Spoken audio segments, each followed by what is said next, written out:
বঙ্গ সফরে প্রধানমন্ত্রী নরেন্দ্র মোদী এবং রাজনাথ সিং কলকাতায় এসে যে মুহূর্তে পৌঁছলেন সেই ছবি আপনাদের সামনে রেখেছি। অরিত্রিক,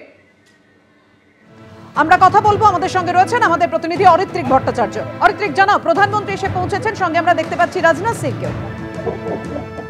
দেখো, রাজনাথ সিং ইতিমধ্যেই পৌঁছে গিয়েছেন কলকাতায়, যেটা জানা কিছুক্ষণ পর এসে পৌঁছবেন। তার আসার যে নির্ধারিত সময় সেটা কিন্তু সন্ধ্যাবেলা 6:05 নাগাদ তিনি কলকাতা বিমানবন্দরে আসবেন এবং এখান থেকে তিনি সরাসরি রাজভবনে চলে যাবেন।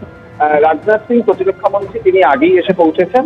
আমরা জানি যে আগামীকাল প্রধানমন্ত্রীর যে কর্মসূচি রয়েছে সেই কর্মসূচি অনুযায়ী তার যে মূল কাজ রয়েছে সেটা কিন্তু একেবারেই ডিফেন্স মিনিস্ট্রির একটি প্রোগ্রাম এবং সেজন্যই রাজনাথ সিং ইতিমধ্যে এসে পৌঁছেছেন।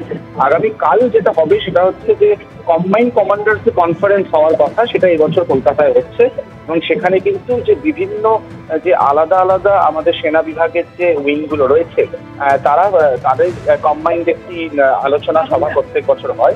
এবছরের জন্য তার থিম রাখা হয়েছে year of reforms transforming for the future, এরকম একটি থিম রাখা হয়েছে।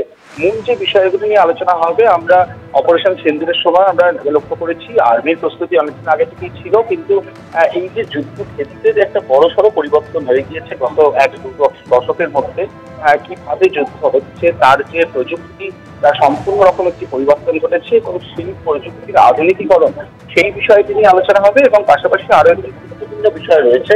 আমরা জানি আমাদের স্থল, নৌ এবং বায়ুসেনা এই 3টি বিভাগ আলাদা আলাদা উইং এবং তাদের সবার উপরে আমরা জানি যে একজন চিফ অফ আর্মি স্টাফ রয়েছেন। এটা এই মুহূর্তে আমাদের আর্মির সেট আপ এইভাবেই কিন্তু চলে। পাশাপাশি আরো কয়েকটি উইং এর কথা ভাবা হচ্ছে যেগুলো কম্বাইন্ড ভাবে কাজ করবে, সেই বিষয়গুলো নিয়ে আলোচনা হবে। কিছুক্ষণের মধ্যে প্রধানমন্ত্রী এসে পৌঁছবেন, তারপরে সরাসরি চলে যাবেন রাজভবনে। ধন্যবাদ তোমার। সদ্যজাত সন্তানকে রেখে পরীক্ষার হলে চাকরি হারা শিক্ষক। আশুতোষ কলেজে পরীক্ষা, চাকরি হারা শিক্ষক প্রতিশা ঘোষের। নবম, দশম এবং একাদশ, দ্বাদশ দুদশাতেই পরীক্ষা। 7ই সেপ্টেম্বর নবম দশমের পরীক্ষার সময় অন্তঃসত্ত্বা ছিলেন।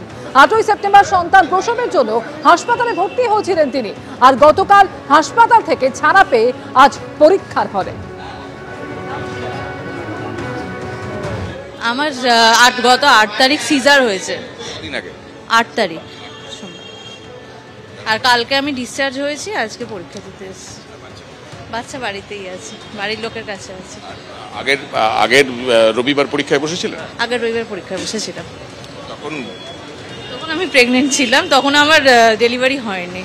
আর আজকে 8 তারিখে ইমার্জেন্সি ইউএসজি হয়ে ভর্তি হয়ে সি সেকশন হয়েছে সেদিন রাত্রিরেই। কালকে আমি হসপিটাল থেকে ডিসচার্জ পেয়েছি। আমি মাতৃভবনে ছিলাম। হ্যাঁ, আর আজকে পরীক্ষা দিতে এসেছি। সন্তান হয়েছে? ছেলে হয়েছে। হ্যাঁ। তা মানে এই যে হাসপাতালে থেকে পড়াশোনার সুযোগ পেয়েছে? না, সেভাবে সুযোগ পাইনি, পুরোটাই নিজের নলেজের উপর পরীক্ষা দিতে হয়েছে। যোগ্য প্রার্থী হিসেবে হকের চাকরি আদায় করতে মাথা কামিয়ে প্রতিবাদ করেছিলেন কোলাঘাটের বাসিন্দা রাসমণি পাত্র। দীর্ঘ 9 বছর পর এসএসসি পরীক্ষা খুশি নন রাসমণি। তার দাবি, রাজ্য সরকার যদি যোগ্য এবং অযোগ্য বাছাই করতে পারত তাহলে দ্বিতীয়বার পরীক্ষায় বসতে হতো না। আগের মতো পরীক্ষার প্রস্তুতিও নেওয়া হয়নি বলে জানান রাসমণি। স্বচ্ছ নিয়োগ কি হবে তা নিয়েও সন্দিহান এই চাকরি প্রার্থী।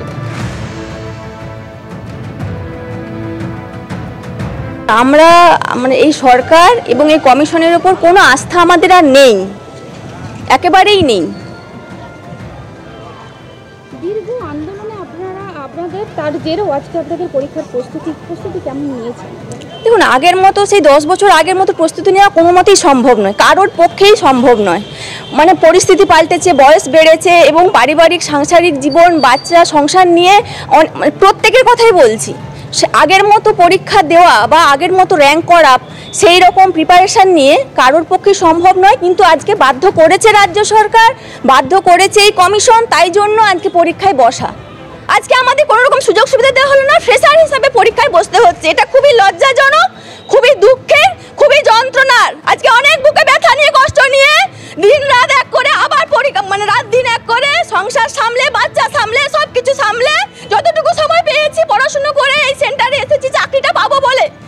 যে চাকরিটা 10 বছর আগে চুরি করে নেওয়া হয়েছিল টাকার বিনিময়ে, সেই চাকরিটা, আমাদের চাকরিটা ফিরিয়ে দিন। সুবল সোরেনের পর আরো এক চাকরি প্রার্থীর মৃত্যু হলো। আপনাদের জানাবো আরো বিস্তারিত এই ঘটনা প্রসঙ্গে। সুবল সোরেনের পর মৃত্যু হলো সন্তোষ কুমার মণ্ডলের। ফের চাকরিহারা শিক্ষকের মৃত্যু। এসএসসি পরীক্ষায় আর তার বসা হলো না। আগের রাতেই মৃত্যু হয় চাকরিহারা ওই শিক্ষকের। অসুস্থতা নিয়ে হাওড়ার নারায়ণা হাসপাতালে তিনি চিকিৎসাধীন ছিলেন। আর কি জানা যাচ্ছে পরিবারের তরফ থেকে, ঠিক কি দাবি করা হচ্ছে, জানাবেন আমাদের প্রতিনিধি বিটান চক্রবর্তী। বিটান, দেখো বাপি, এই যে শিক্ষক যার নাম হচ্ছে সন্তোষ কুমার মণ্ডল, তিনি হচ্ছে পাঁশকুড়া এলাকা যে কেসাপাড় রয়েছে সেখানকার একটি স্কুলে তিনি শিক্ষক ছিলেন এবং সম্প্রতি যে সুপ্রিম কোর্টের নির্দেশে চাকরিচ্যুত হয় তিনি তার মধ্যে ছিলেন। কিন্তু তার পরিবারের যেটা দাবি যে এই চাকরি চলে যাওয়ার পর তিনি মানসিক অবসাদে ভুগছিলেন এবং দীর্ঘদিন ধরে তিনি কিন্তু মানসিক খাওয়া দাওয়া ঠিকঠাক করে করছিলেন না এবং দিনাতিপাত করে তিনি কিন্তু শুধুমাত্র এসএসসি পরীক্ষা যে দুটো রয়েছে সেই দুটো পরীক্ষা দেওয়ার জন্য তিনি প্রস্তুতিও সারছিলেন। গত রবিবার দিন তিনি একই রকম ভাবে পরীক্ষা দিয়েছিলেন এবং হঠাৎই তিনি বৃহস্পতিবার দিন সেখানে তিনি অসুস্থ হয়ে পড়েন। তাকে স্থানীয় একটি নার্সিংহোমে সেখানে নিয়ে যাওয়া হয়, কিন্তু অবস্থা অবনতি হওয়ার জন্য তাকে হাওড়ার একটি বেসরকারি হাসপাতালে সেখানে ভর্তি করানো হয় এবং সেখানে যেটা পরিবার দাবি করছেন যে সেখানে ডাক্তাররা যখন তার পেটে অস্ত্রোপচার করার জন্য অপারেশন থিয়েটার নিয়ে গেছিল সেখানেও পর্যন্ত তিনি ডাক্তারবাবুদেরকে বলেন যে এখনই অপারেশন করবেন না, কেননা রবিবার দিন অর্থাৎ আজকে তার পরীক্ষা রয়েছে। কিন্তু যেটা দেখা গেল যে গতকাল রাত্রেই কিন্তু তার মৃত্যু হয়েছে এবং পরিবারের যেটা দাবি মানসিক অবসাদের জেরে তিনি অসুস্থ হয়ে পড়েন। তুমি যেটা বলছিলেন পরিবারের দাবি মানসিক অবসাদের কারণেই মৃত্যু হয়েছে, কি দাবি করেছে পরিবার? রাখবো আপনাদের সামনে। ডক্টরদেরকে লিখে দিচ্ছিল যেখানে আইসিইউতে ভর্তি আছে, আমাকে নার্সরা পর্যন্ত বলছে আপনার হাজব্যান্ড অলরেডি 6 বার লিখে দিয়েছে আমাকে, আজকাল আমার পরীক্ষা। যিনি সার্জেন, আমি যখন যাই সাইন করতে ওনাকে পর্যন্ত লিখে দিয়েছে যে আজকালকে আমার পরীক্ষা, আমাকে ছেড়ে দিন। সার্জেন বলছে ছেড়ে দেবো, কিন্তু ওটা তো সম্ভব নয়। মমতা ব্যানার্জি যদি আমাদের সঙ্গে এটা না করতো, আমার হাজব্যান্ডরা ঠিক থাকতো। আমরা কেন শাস্তি পেলাম?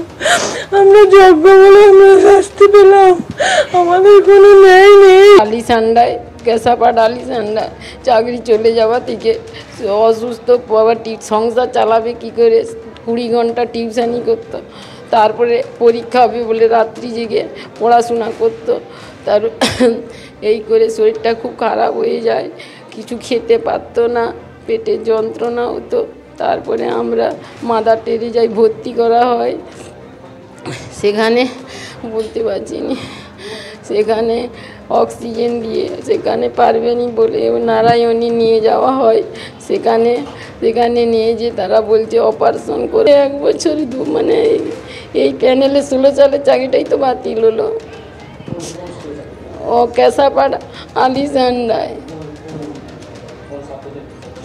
মানে ফিজিক্স ছিল না কেমিস্ট্রি ছিল, এটা আমি বলতে পারবো না, ফিজিক্স না কেমিস্ট্রি। এর আগে 15ই আগস্ট পুরুলিয়ার এক চাকরিহারা শিক্ষক সুবল সোরেন, তারও মৃত্যু হয় এবং তার পরিবারও দাবি করেছিলেন ডিপ্রেশনের কারণেই মৃত্যু হয়েছে সুবল সোরেনের।